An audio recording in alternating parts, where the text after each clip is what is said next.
We know what we hear about, I think, really speaks to this push-pull that many couples experience around their careers and prioritizing how to find balance in family and career. It's not just A-listers, right? A-listers who are married to other A-listers who are trying to figure out how to Right. juggle. Unless you want to call me an A-lister. We are all A-listers in our own right, right? So that's definitely Wow. That's true. She's on. She's feeling it. She's feeling.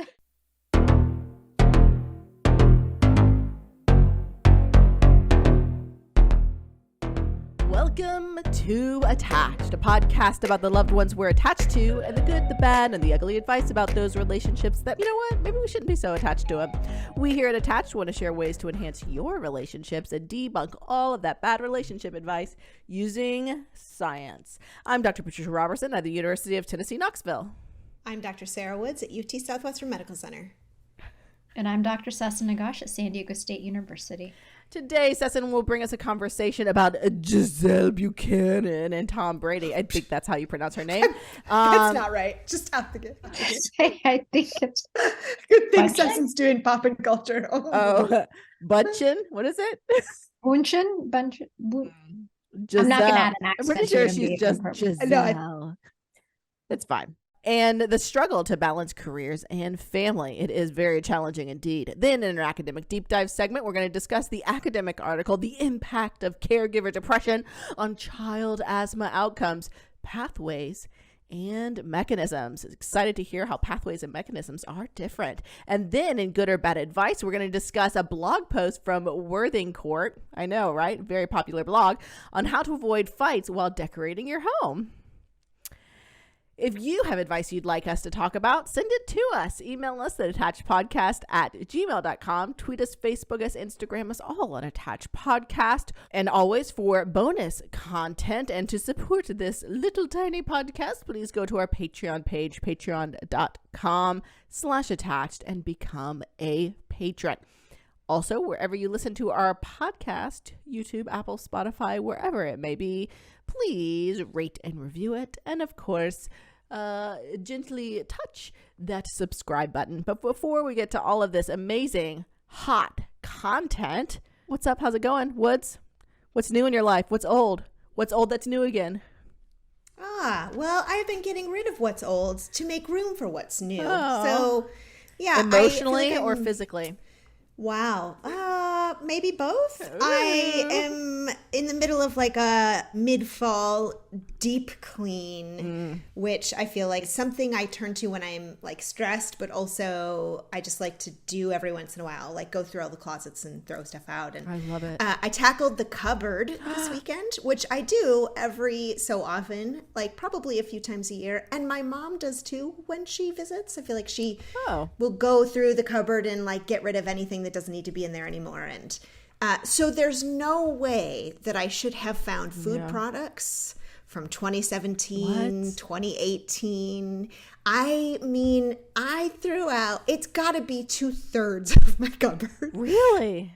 I know. There were so many foods in there that died long before COVID ever happened. Wow. Their existence had no intersection with COVID, but they were still in my cupboard.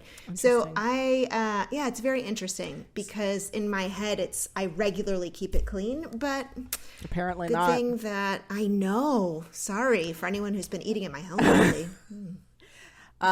When you said cupboard, I thought you meant like... Oh, like a pantry. Yeah, I thought you meant like where you store the Tupperware. Sure. Maybe is cupboard not the right I'm word? sure it is the right word. I just call it pantry. Interesting. What do you call it, Sesson? Pantries. I call it cupboard pantry. Probably cupboard. Okay. I don't have, I call them drawers or drawers. Drawers. I know it was. That had a cabinets. drawer. I call them cabinets. That's the word. Oh, cabinets. Yeah. Also Cabinets, fancy. yes. I don't have like a walk-in pantry. You cannot walk into my pantry. I'm in California, either. so It's you know those small. are luxuries. Well, yeah. The children can play hide and go seek. They can hide, but they have to like hold their breath to fit in there. It's not a walk-in pantry. So maybe that's why I call it a cupboard, because it's just a set of shelves and no lights. Whoever built this house 10 years ago put no lights in it. So it's dark. Oh, that's why the food's old. Yeah, I'm not to it's blame. super dark. No, glad we talked this through. No one ever blamed you for that, Sarah. Thank you. We have a small cupboard upstairs, and then our entire basement. Not our entire basement, but good portions of our basement are for food storage. And then this is not because of me. It's a basement. Because of my husband. He loves to store food. And then he sent me this video on Instagram. This is an underground fridge that runs without electricity. It's called a ground fridge, and it's a naturally or a cave, like a cave for wine. It can hold What's he storing down there? Worth of fruits, vegetables, wine, know something we don't know that's coming. So I know, basically, right? it's an underground storage fridge. And so he sent it to me on Instagram, and I said, "Are we getting that?" He said, "Yeah, I think probably we should." Oh, it's like a doomsday prepper. So I have a little red bag with like a handful of like emergency things ready to go in our vehicle. That's the extent of our preparation for like. Well, I mean, to be fair, I do a lot of food preservation, right? He was like, it'd be great. We could put all of our like anything like our apple cider or our hot cider, like, because we make huge batches of things. Cider, like we could put the cold cider. All your ciders. So we're just gonna have to remember to come find you. You know how like in these right? Good luck. People go traveling looking for something. Yeah. We're gonna good luck hauling across the whole entire country. You might be the only one with that kind of food storage situation. I mean, it's gonna be worth it. I got hot you cider. might have everybody who cider. listens to this podcast show up here. Knoxville bound. Oh my gosh, you guys. So anyway, we're behind our house is a big hill. So he's like, I think we could just dig it right into the hill. And I'm like, all right, well, all right. Go ahead and do it. But anyway, good for your cupboard. I'm happy for you. Wish we had smaller amounts of food in our house. But anyway, Sesson, I almost called you Nesson. So weird. Anyway, sorry. What's going on in your life? New, old? What's old is new? More just like surviving colds and dodging little viruses here and there. That's what we're using your Cobra Kai skills. I mean, I am desperately trying not to be sick because I have a lot to do. I can't afford it, but I also just want my son to go to school every day that he can. So, between getting our boosters and the flu shot on the same day, the day before Halloween, not a smart idea, right? Because we're all like tired out of it the next day, and he's like all of the symptoms that sometimes come up after you take a shot, he exhibited. And so there was that, and then we actually got something which we're recovering from, and my husband was out of town, so it's sick mom trying to take care of sick child, which is always a really messy kind of weekend situation where I'm like, I want to visualize that type of mess.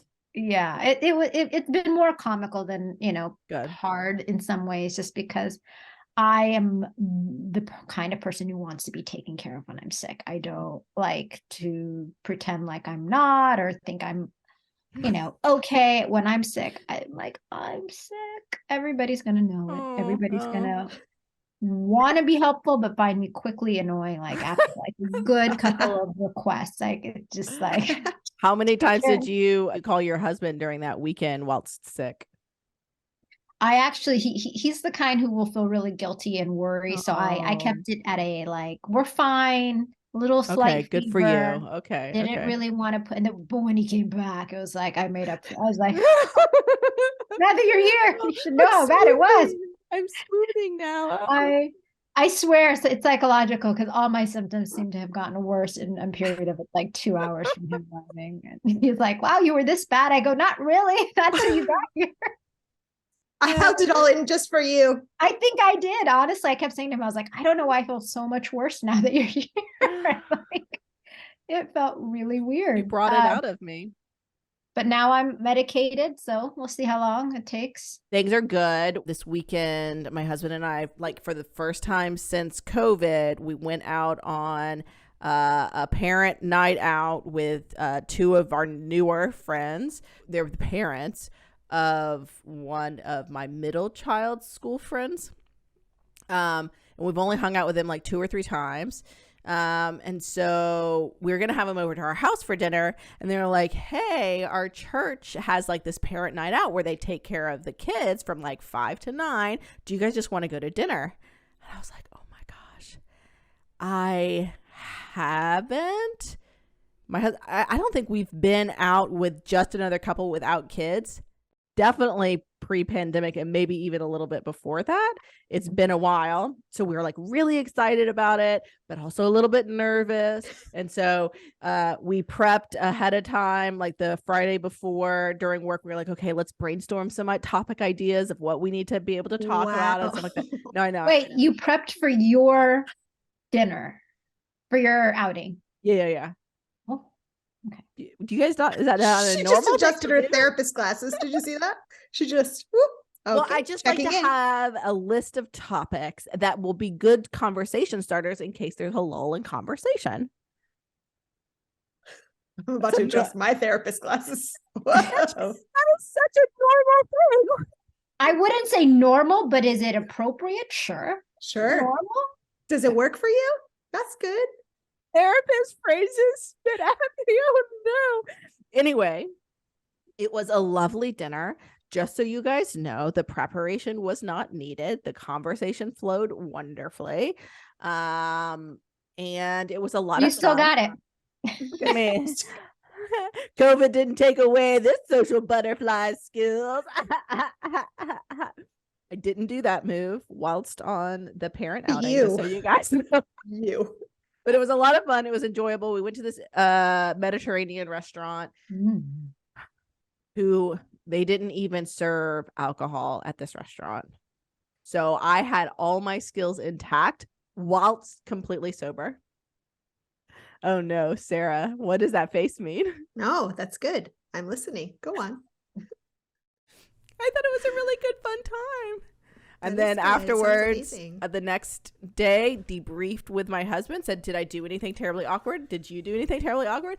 We both agreed that I don't think either of us did anything terribly awkward that we should be like embarrassed or worried from. So I think in the moment it was enjoyable. And afterwards, when thinking about it and, you know, like we didn't do anything terribly awkward. So I think we nailed it, you guys. You fall on like the opposite end of reactive as a couple. Like you just like, if there is like this other side, like far other side, that's who you What? There's like it'll such intentionality. Sounds like a good thing to me. What? I mean, there's such intention. Yeah. They've got fridge in the hill and lull topics prepared. They're never showing up anywhere without all kinds of backup. Yeah. Again, I don't see anything bad that you guys just said. It all seems like a wonderful life. Thank you very much.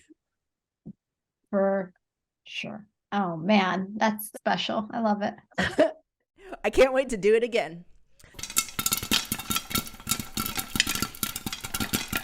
First up, Poppin Culture. We learn about relationships from our friends and family. But a lot of what we think about love and relationships come from what we see in pop culture.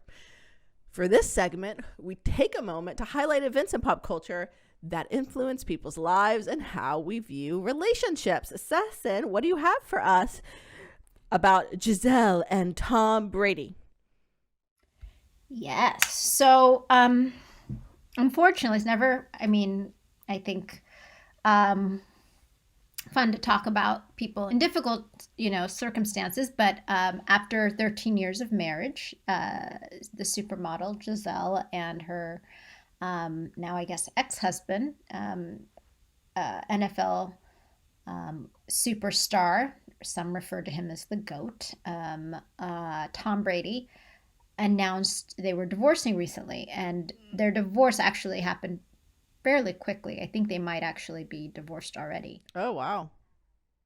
And some say that the separation and then to follow divorce was really rooted in the fact that Tom was prioritizing his career for many years now over his family, right? His family time, and also stemming from his sort of unwillingness maybe to be supportive of Gisele and her career as a supermodel and some of the different businesses I know that she has. So of course we don't know all the details, so we will not assume neither here or there about like all the in between things that were happening that may have resulted in the divorce. But I think we know what we hear about, I think really speaks to this push pull that many couples experience around their careers and prioritizing how to find balance in family and career. It's not just A-listers, right? A-listers who are married to other A-listers who are trying to figure out how to Right. juggle. Unless you want to call me an A-lister. We are all A-listers in our own right, right? So that's definitely that's true. She's on. She's feeling it. She's feeling riding the high of her date. Her date night with her hubby. I love it. It's not hard to imagine for many of us, right? Like I think all of us here on the podcast could also agree that we work full time, we're parents trying to juggle the love we feel and the care we have for our families with our passion and interest in our careers and growing them. And that can be really difficult. And for some, it could be, take them all the way to the point where they decide they can no longer be together and that they've put in the time and effort to try to address the issues around that and are not able to. So obviously with this couple, the end result was that they felt like they could no longer sort of stand for sort of the imbalance that existed, one feeling really unsupported and feeling they were at their breaking point.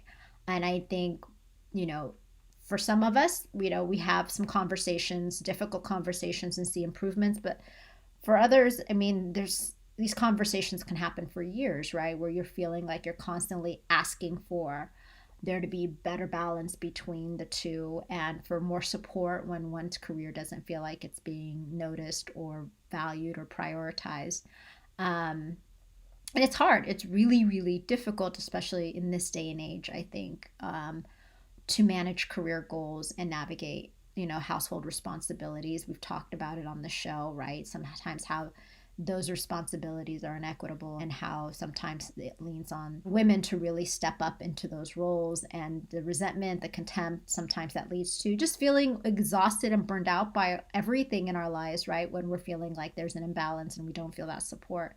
So navigating the distribution of responsibilities can be especially difficult, right? When there's one partner who's really interested in their career and who some might describe her as like hyper work focused, or some use the word like workaholics. And I just wanted to sort of bring this to the conversation, right? Of course, we're not talking about trying to be the greatest NFL player of all time. We're talking about, the average person trying to find fulfillment and thrive in their job, sometimes taking that to the point where it causes harm to the other partner and it feels harmful to the family, and what that does, right? And how do we address that? How do we as therapists notice that coming up in the work that we do, but what is also, what are the implications? So I don't know what should be done here. Like when you are in a relationship where you feel like you've asked your partner to really identify how to manage that balance better, right? It's never going to be 50-50, nor would some couples want that. They want the clear priority to be the family. And then others want one partner to really step up and be focused on the household while they take care of the career, and not always seeing eye to eye on how that looks. So what do you all think? I think it all hits very close to us.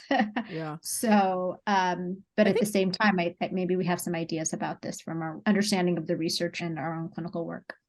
I think one of the things you're talking a little bit about is like gender roles in the family. And we've talked about it probably here before, but in the literature, especially relationship education type of research, they really advise you to talk about those values and those expectations you have before you get married. So making sure that you're on the same page of what each of you expects before you get married, to make sure you're not totally at opposite ends of the spectrum. Like you said, there's always some wiggle room and change is inherently going to happen in the relationship, but making sure and checking in before you decide to go this relationship together, to make sure you have the same vision and expectations of what your roles or responsibility, what that's going to look like in your marriage, I think is one really important thing to consider.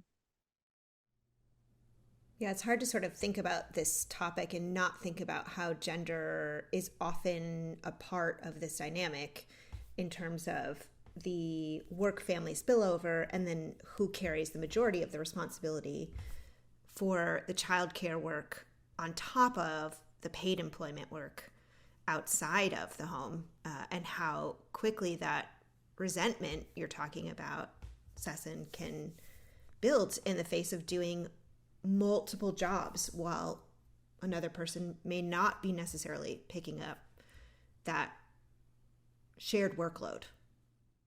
I think one of the things that really comes up for me when I'm thinking about this is just how over time things look really different in one's career, right? And how two people who may come together without any children find a lot of excitement in the fact that they have a partner who's ambitious and who works hard, and they start to grow their careers. But once they have children, right, those priorities in the careers require conversations in terms of what needs to change. Who's going to be the one to change it? How long is the change going to exist before the other person finds their way back into the career in a way that feels meaningful to them? The challenge, I think, is people get really stuck in what they initially agreed to sometimes and not really flexible around how over time these conversations need to just keep happening and adjustments and need to continue to be made. Without that flexibility, I think it's really easy for people to get really caught in conflict around it, right? Like we agreed when we started, right, our relationship that when we had kids, I would step back. But now it's been 6 years and you're still not, there's no room for me to get back into my career. Or that's just one example. But I think the lack of flexibility or the lack of check-ins or within the relationship over time is a real challenge. And I think whatever agreements you came to in the beginning, you have to recognize that it's fair, right, for someone to really want to do something maybe different, and no longer maybe carry that responsibility in the household, or maybe they don't want to be in the career in the same way and they do want to step into the household more, whatever it might be. But that without that flexibility, inevitably there's conflict, right? And I think it is really hard in our culture and, in this day and age where a lot of expectation is put on us in the workforce, and the hours that we work seem to not really fit into this perfect, like 8 to 5 or whatever it is kind of mold, right? And I think even when we really want to step back from work, we struggle, right, with the pressure that creates, the sense of maybe feeling like, questioning whether or not like you can do that without repercussions at your job. Like there's a lot of factors. It's more nuanced, and my partner wants me to step back and therefore I will, right?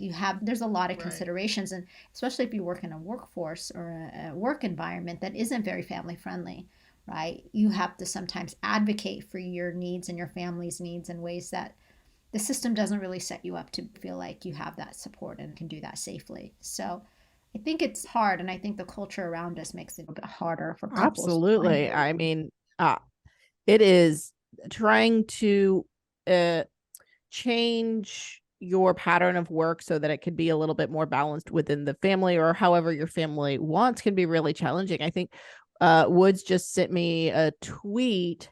It was research, I believe, talking about how like individuals, and this is, I think, mostly in corporate America, individuals who talk about their work as just, they're working, but they're not terribly passionate about it.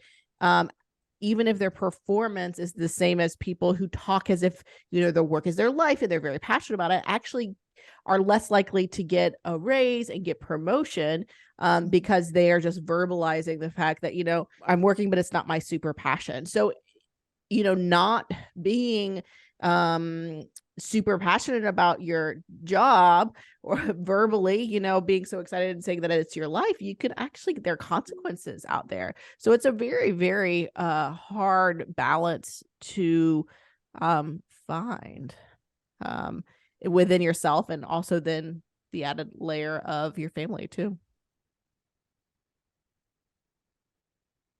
Yeah. So I think, yeah, it's a conversation that I feel like I have more and more about that work family balance, but it's unfortunate when it ultimately results in a divorce, right? So, yeah.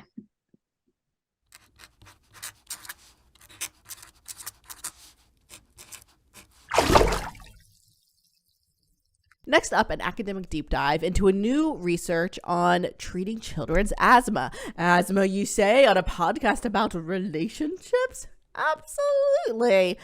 Strong emotions and stress are well-known asthma triggers. Stress causes our breathing to change even if we don't have asthma. But for people with asthma, stress-related muscle tightening and increased breath rate can trigger asthma symptoms and even asthma attacks. Prior research has even found the links between children's symptoms of depression and anxiety and poor asthma control.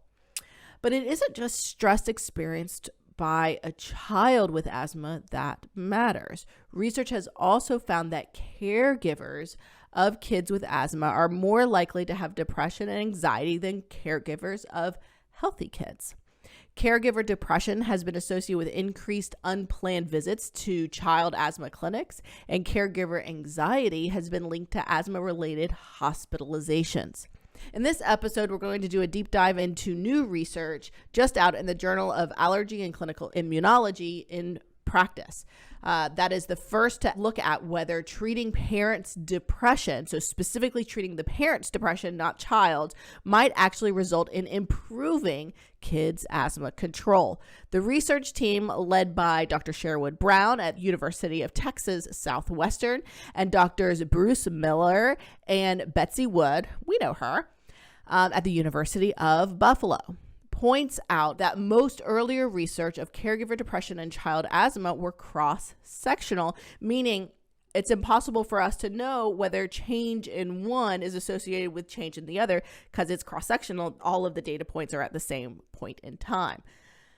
However, if in fact caregiver depression is associated with worse asthma outcomes for kids, what an important opportunity to support the family, the entire family, in getting healthier mentally and physically. So Sarah, help us all breathe a little bit easier, breathe a sigh of relief, and give us the deets on this really cool new study out. Yeah, so as you just described, Patricia, these researchers tested whether improvement in caregiver depression would predict subsequent improvement in child asthma over time, and if so, what the link between those two things might be, whether that's the child's experience of depression themselves or whether that might be linked by medication adherence, meaning as caregivers' depression improves, are children more able to adhere to the medications that they need to take to control their asthma, and that's what predicts asthma control. So their sample included 205 families. So these were the adult caregivers were actually 98% female. So they were almost exclusively moms, primarily responsible for the child's asthma management. So they were able to be anywhere from 18 to 70 years old. They were about on average like 39 years old, could speak English or Spanish, but they had to have major depressive disorder to be enrolled in the study. Kids could be anywhere from 7 to 17 years old and had to have a diagnosis of persistent asthma, meaning they're either using daily controller medications or their symptoms are really persistent in a very defined way without those medications that are daily, meaning they're needing to use like a lot of rescue inhalers and having symptoms throughout the week, day and night. So what's interesting about this sample that they actually found that the kids, when enrolled, a fourth of them actually had depression scores on the measure that they were using to assess child depression that was suggestive of possible depression diagnosis. Wow. So I know a substantial proportion of those children were already struggling at potentially a clinical level. That decreased to 7% at the final study visit for these kids. So a really interesting sort of baseline marker, and then also you can sort of see where we're headed here. This is a longitudinal project. So these caregivers, again, mostly moms, were offered an algorithm-based depression pharmacotherapy treatment, meaning that they were offered the opportunity to be treated for their depression using different medications that as they try these medications, they can increase in a specific medication, or they can also switch medications as indicated to work towards achieving depression remission. So it's a pretty defined process that guides physicians in how to prescribe and treat depression from a pharmacotherapy standpoint. And those caregivers and kids were observed every 4 weeks for 52 weeks for each family. Now, because this is a study not of the efficacy of that depression treatment, but of how the possible changes in that depression impact asthma control, they were also allowed to receive outside care, so outside mental health support, and they were also allowed to decline this pharmacotherapy, this antidepressant treatment if they wanted. They were allowed to sort of engage in treatment of their depression, the caregivers, however they wanted to. So what they were looking at was the proportion of time or the number of study visits across those 52 weeks, across the year, that a caregiver was in remission from depression. So again, they had 205, mostly moms. 42% of these moms did not remit at any point during the study, meaning at every single visit that they were part of the study across the year, they continued to have clinical levels of major depression.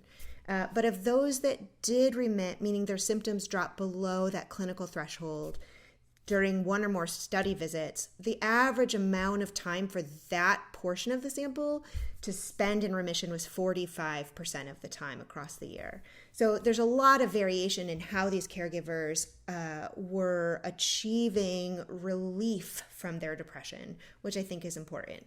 Because what they found was that the proportion of time that a caregiver was in remission from that depression predicted an improvement in the child's asthma control over time. Wow. And they measured that two different ways, both in self-report in terms of their symptoms they were experiencing, but also in spirometry, so also in this breathing measure, this objective measure of their ability to breathe for a certain specific small amount of time, and measuring their breath output. So subjective reports and also that objective quantitative report of their breathing ability. And what they found connected it was not medication adherence. This wasn't, in this study, an instance where that ability to take medications as prescribed was what predicted asthma control.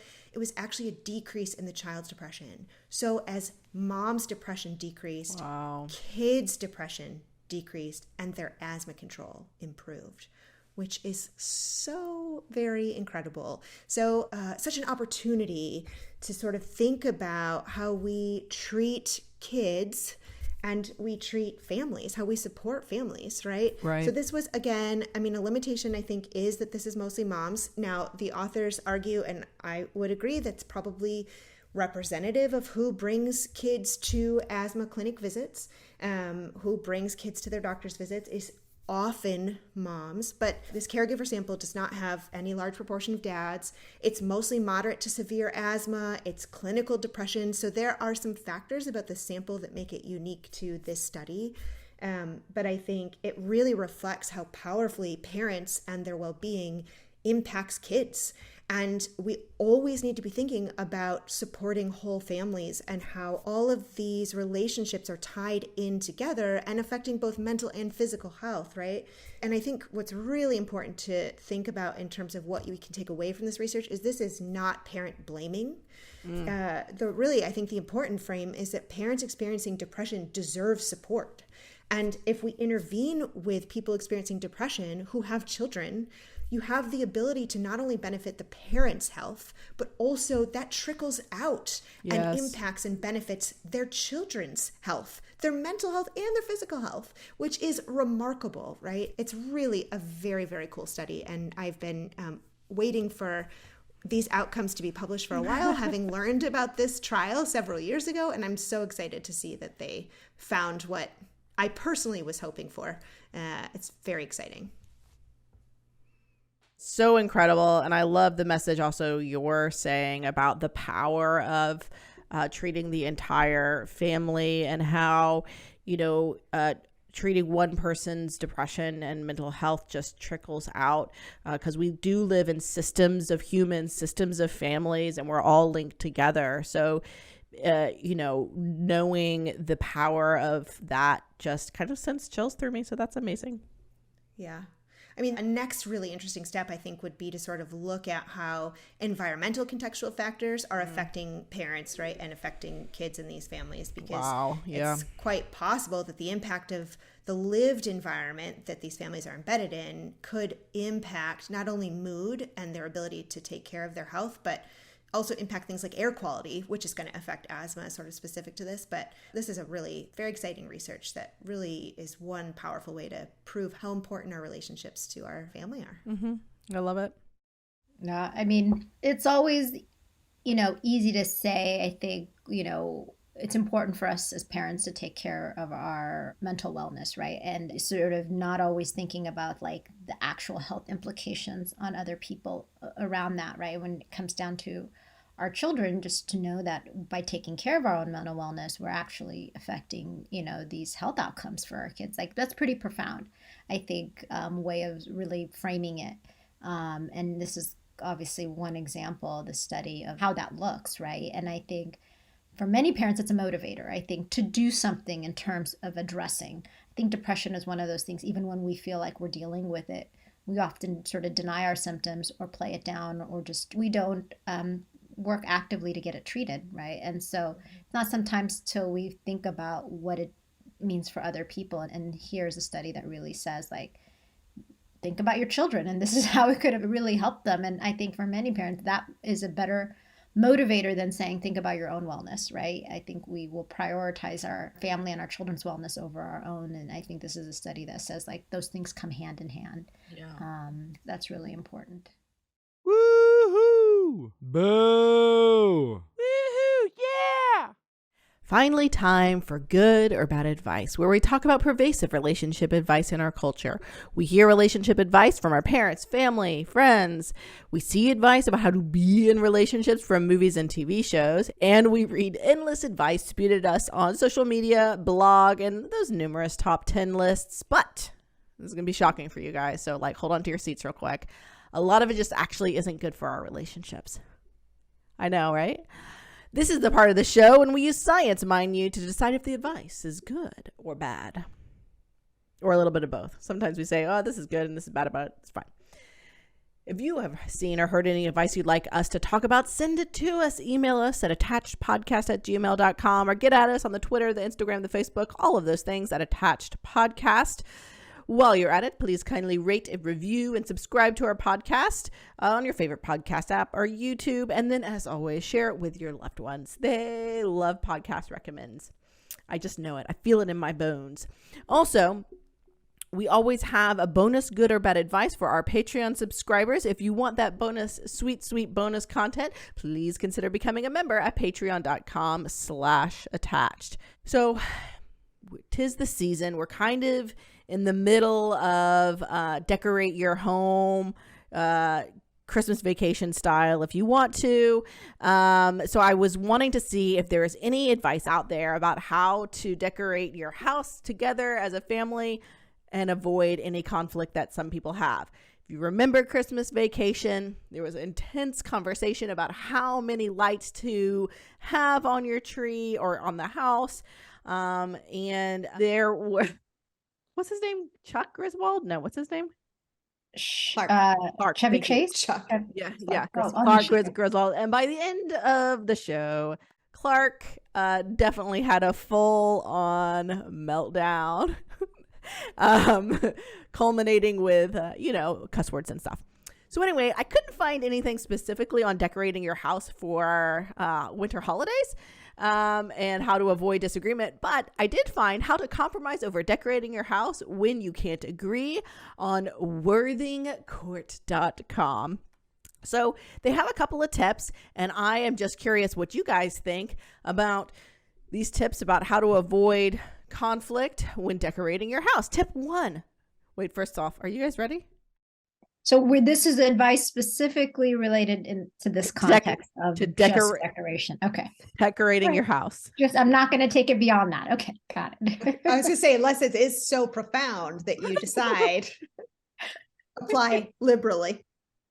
It's true. And we know a lot of families out there are having intense conversations about decorating their house for Christmas or whatever holidays. So I really wanted to think about them. You wanted to honor that. Wanted to honor that. Tip 1. Neither of you can always be the chief. This one kind of smacked us in the face early in our marriage. Someone has to have the authority to make the final decision. If not, you'll either be stuck and do nothing, or if you force the situation, one or both of you may wind up feeling hurt, angry, or resentful. It's all about learning how to compromise. We both have different passions. Mine is interior design, and Pookie's, yep, she refers to her husband as Pookie throughout this whole entire thing, is all things car. So the basic agreement that works for us is that when it comes to cars, yard and exterior of our home, Pookie gets 60% of the vote and I get 40%. When it comes to making decisions about the interior of our house, so this can also be applied to Christmas decorations and what have you, I get 60% and Pookie gets 40%. Pookie and I agree that when it comes to making decisions about our home and cars, having this arrangement in place is one of the best things we've done as a couple.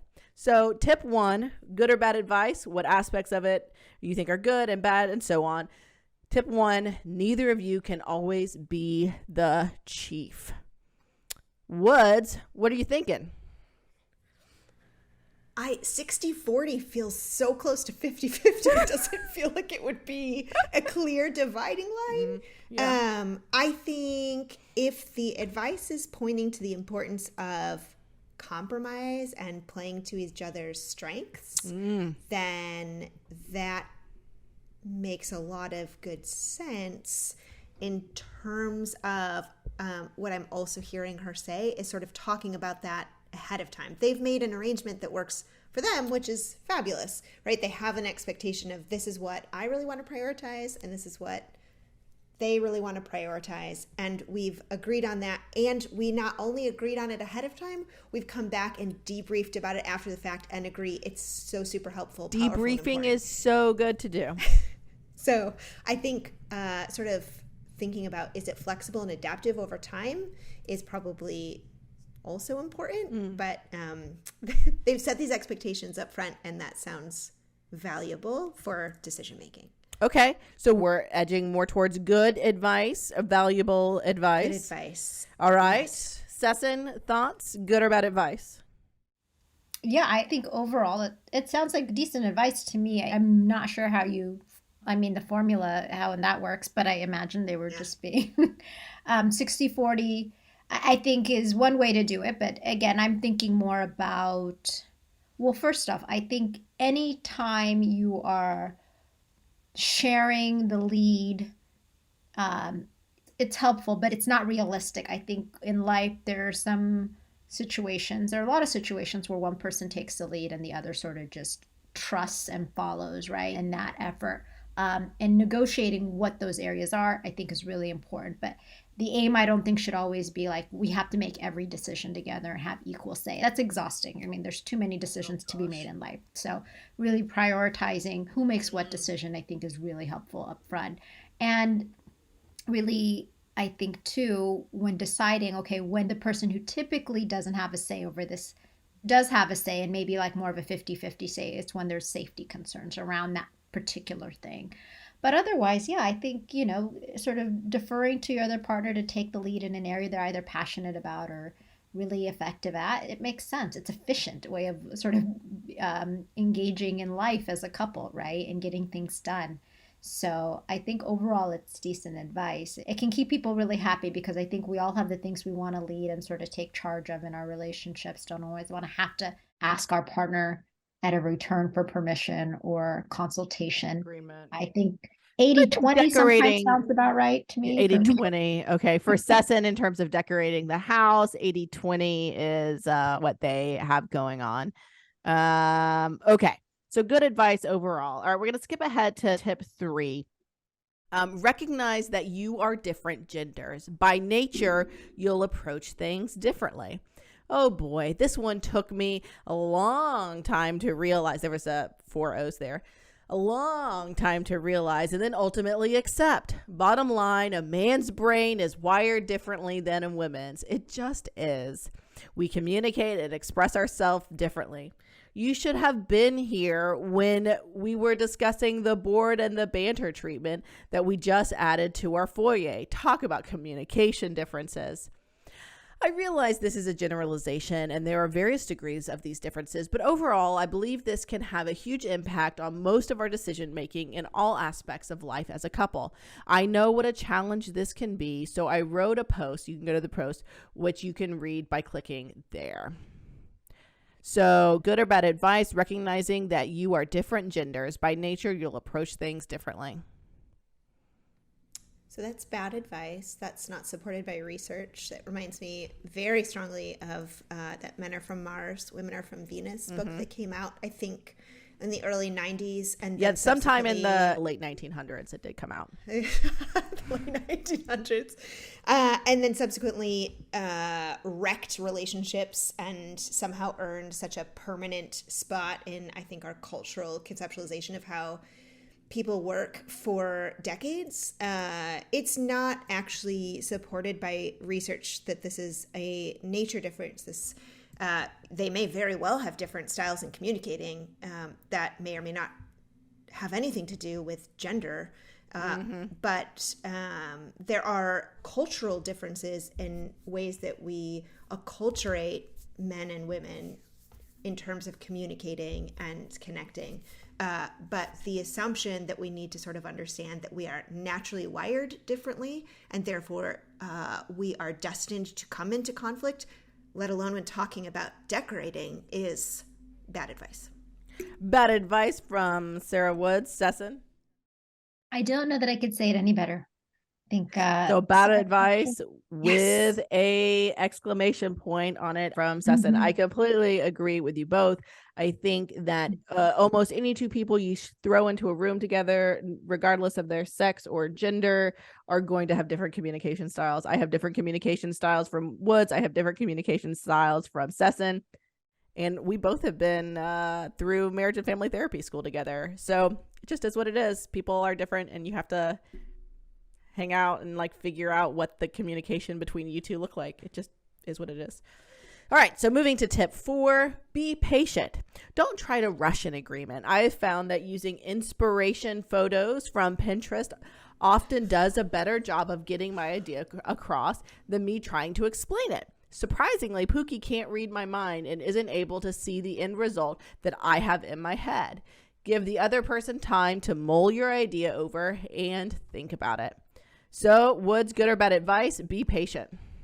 I feel like we are definitely not just talking about decorating. And also, I feel like there's 2 pieces of advice in there. Okay. One being patient, and when you're trying to make a decision, it sounds like the recommendation is both expect that your partner may need time to sort of think about what your perspective is, and also make sure that they have that time. And that's really good advice. And also, if you're a partner who's trying to understand what your other half is saying to you, taking time to do that also, I think, conveys respect and really sort of honors that you take their opinion and their thoughts really seriously. But there was a second piece of advice there. Well, maybe it was less a piece of the advice, but sort of about needing to find a way to convey your thoughts and ideas. Because you can't read your mind. Yes, right. And that's, I think, also good advice. No one is capable of mind reading. And yet I think it's often an expectation that we have in families, couples especially, that if you love me so much, you should understand what I'm trying to say and understand what I'm thinking and know exactly how I feel. And so it sounds like this couple found a way to do that through Pinterest, which I have not used Pinterest for Christmas decorating. And also, maybe you that's will. Where I'm going astray. Yeah. Sesson, what do you think? Good or bad advice? I think Sarah's on a roll today. I think oh my gosh, what? So comprehensive in her advice giving. I don't know that I have anything to add that's meaningful or different than what she already said. All right, we'll let you go first next time. So, all right, here we go. Tip number 5. But what if you just can't agree? Well, first of all, refer back to the previous tips. That's what she said, not me. I recommend having discussions that have nothing to do with a specific project, but will lead to a general agreement between the two of you on how to handle disagreements when they happen. Trust me, unless you are an exception to the rule, you will need to know how to compromise about what to do inside your home. So, Sesson, good or bad advice?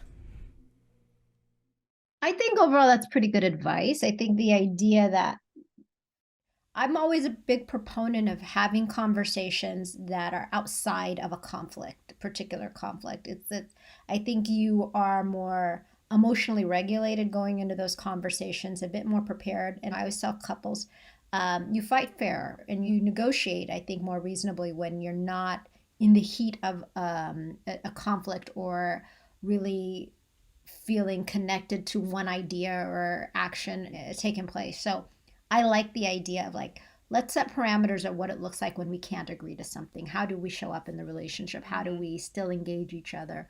And trying to hold to those, I mean, it's always great, but it's always something that one recognizes, even when you talk about it, it may still be difficult in practice. But I think just having those conversations and having them regularly, right, as opposed to we've talked about it once and now we have to know how to do this, is important. So generally, we're going for good advice. Woods, what are your thoughts? Yeah, I would say good advice. Also, I think talking about how to handle a disagreement when it comes up, either ahead of time or sort of taking a break in the middle of a project you're working on together, is just really, again, sort of that idea of setting expectations of, we're going to, as you might like to do, Patricia, we're going to plan ahead. Yeah. We're going to pre-prepare. Absolutely. For if there's something that we disagree on, how do we want to approach it? And I imagine maybe that's how this couple got to the 60-40 agreement that they have settled on. But it makes a lot of sense that how do we want this to look when this inevitably happens that we disagree? How do we want to be with each other? How do we want to respect each other? And how do we want to talk about the fact that we are disagreeing so that this can go well? That's good advice. Good advice. So overall, we like a lot of the advice from this post, with the exception of the gender one. So as always, thank you for listening to Attached. Remember to call us, email us, or get at us on all the social medias about any relationship advice you've received and that you're wondering whether to follow or pass on. We cannot wait to talk about it.